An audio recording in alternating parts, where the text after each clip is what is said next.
percent to it. You're trapping in the fourth. You got it to Josh a few times. What do you think about his play in that situation in particular? He's going to make the right play more times than not. And they're putting 2 on the ball. It's 4 on 3 down the court. So just waiting to see what they're going to do. And then we have a rim presence down, whether it's Cat or Mitch. In the block, and we have 2 shooters. And we have a good decision maker in the middle. So let him make the read. Mike said now twice today, before and after the game, that you're someone who should be in MVP conversations that no one's talking about it loud enough. Is that something that you envision growing up, maybe one day winning the MVP in the NBA? I mean, I've thought about more winning versus winning the MVP, but it's not something I'm thinking about. And honestly, when you win, everyone eats. So just focus on winning as a team. Is there a level of pride you have as a player when you're able to do what you did through the first 3 quarters, and then they send everybody at you in the fourth and just force you to give up the ball? Like, I guess just as a player, does that make you know you've been doing your job that day?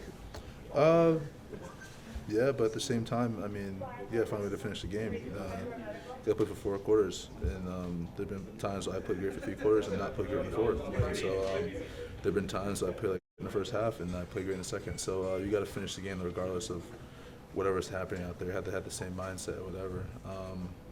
Not really worrying about what they're doing. Just how can you combat what they're doing.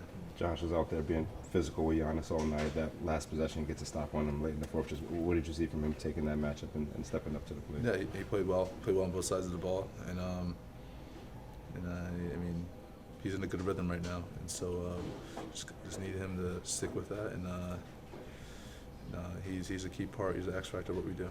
I think normally we get good looks, when that happens. And I think today Deuce had that knock down the 3. Kel had a tough 3 that was in and out.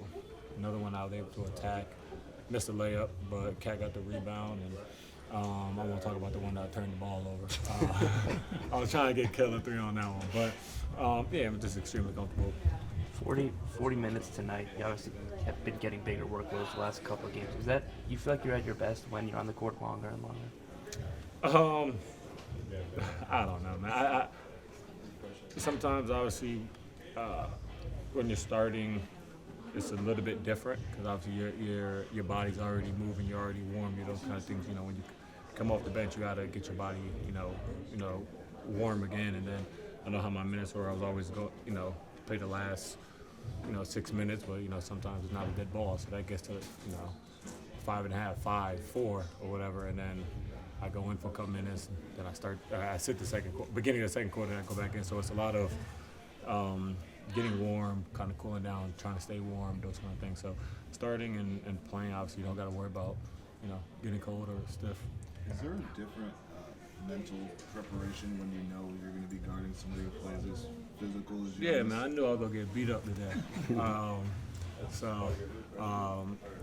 For me, obviously, we don't have OG. OG is an extremely physical guy, and we always put him on those matchups. So with him out, I know I had to kind of step up a little bit, and Darren Erman, talked to me about being more physical on the ball. So that's something I'm, trying to do the last 2-3 games, and I got to continue to do that and try to set the tone at least while I'm starting and in those positions.